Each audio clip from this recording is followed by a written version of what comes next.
नमस्कार. राणीज किचनमध्ये तुम्हा सर्वांचा खूप खूप स्वागत आहे.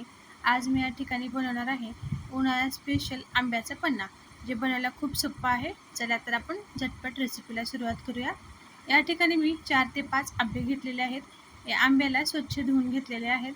स्वच्छ धुवून याची पुढची जी ते देठ असते किंवा चीक म्हणतो आपण, ते संपूर्ण चीक काढून घ्यायचं आणि याला कुकरमध्ये आपल्याला शिजवून घ्यायचं आहे. पण हे आंबे आपल्याला स्वच्छ धुवून घ्यायचे आहेत अगोदर. आता याच्यामध्ये 1 ते 2 ग्लास पाणी घालून मी याला कुकरच्या 2 ते 3 शिट्ट्या काढून घेणार आहे.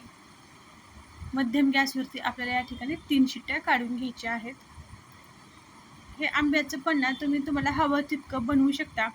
पण मी एकदाच हे 8 दिवसासाठी बनवत आहे. म्हणजे हे एकदा याचं पल्प जर बनवून ठेवलं तर हे 8 दिवस फ्रीजमध्ये राहू शकतं किंवा जास्तसुद्धा राहू शकतं. आता 3 शिट्ट्या झालेल्या आहेत. आंबे छान शिजलेले आहेत. साल बघू शकता ऑटोमॅटिक निघालेली आहे. 3 शिट्ट्यामध्ये इतके छान हे आंबे शिजलेले आहेत. आता याच्यावरची साल मी बाजूला करून घेतलेली आहे आणि आता हे कोळीवरचं जे पल्प असतं ते पल्प काढून घ्यायचं आहे आपल्याला शिजलेला. कोळी घ्यायची नाही. वरचा हा आंब्याचा शिजलेला भाग आपल्याला काढून घ्यायचा आहे.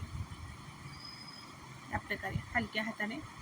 हे पहा, या ठिकाणी मी संपूर्ण आंब्याचं गर काढून घेतलेलं आहे आणि ही कोळी जी आहे ते बाजूला काढून घेतलेली आहे. कोळीचा वरचा संपूर्ण हा गर आपल्याला काढून घ्यायचा आहे आणि याला आपल्याला आता थंड करून घ्यायचा आहे. थंड झाल्यानंतर आता मिक्सरच्या जारमध्ये 1 चम्मच जिरे घालायचं आहे. थोडंसं अद्रकचे तुकडे घालायचे आहेत आणि यानंतर याच्यामध्ये घालायचं आहे खडीसाखर. या ठिकाणी 1 वाटी खडीसाखर घातलेला आहे. म्हणजे मिनिमम 200 ग्राम खडीसाखर आहे. हे तुम्ही जास्त किंवा कमी सुद्धा करू शकता. खडीसाखर जास्त घातल्यामुळे काय होतं, पन्ना जे आहे ते आंबट लागत नाही.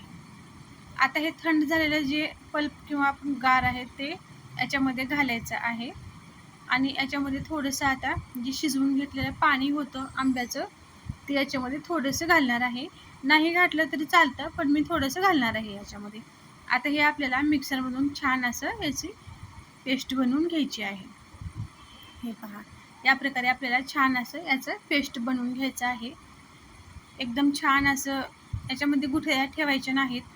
संपूर्ण पेस्ट होईपर्यंत त्याला मिक्सरमध्ये फिरवून घ्यायचं आहे. आता हे आपल्याला एका डब्यामध्ये किंवा बाटलीमध्ये कशामध्ये पण भरून फ्रीजमध्ये ठेवायचं आहे. मी इथे व्हिडिओमध्ये तुम्हाला दाखवण्यासाठी या कपामध्ये काढलेला आहे.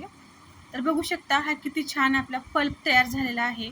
हे पल्प तुम्ही 8-10 दिवसासाठी बनवून ठेवू शकता, कारण रोज रोज आपण बनवू शकत नाही. त्यासाठी आपल्याला फ्रीजमध्ये आपण एकदाच हे बनवून ठेवू शकतो.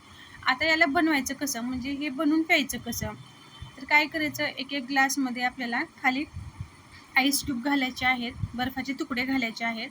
यानंतर याच्यावरती 1 ते 1.5 चम्मच आपल्याला जो पल्प आपण बनवून ठेवला होता तो घालायचा आहे आणि थोडंसं काळं मीठ आणि थोडंसं साधं मीठ घालायचं आहे.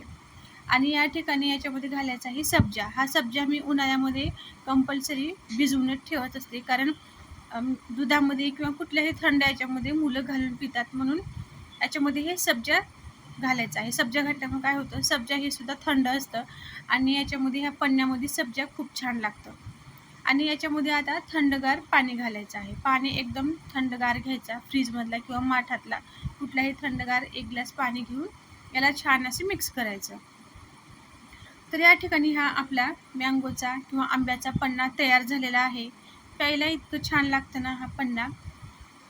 मुलं आवर्जून हे मला उन्हाळ्यामध्ये बनवायला लावतात. प्यायला खूप आंबट आणि गोड असतं, तिखट नसतं. आंबट गोड असा थंडगार आंब्याचा पन्ना या ठिकाणी तयार झालेला आहे. जर तुम्हाला ही माझी आजची रेसिपी आवडली असेल तर चॅनलला लाईक, शेअर आणि सबस्क्राईब करावे.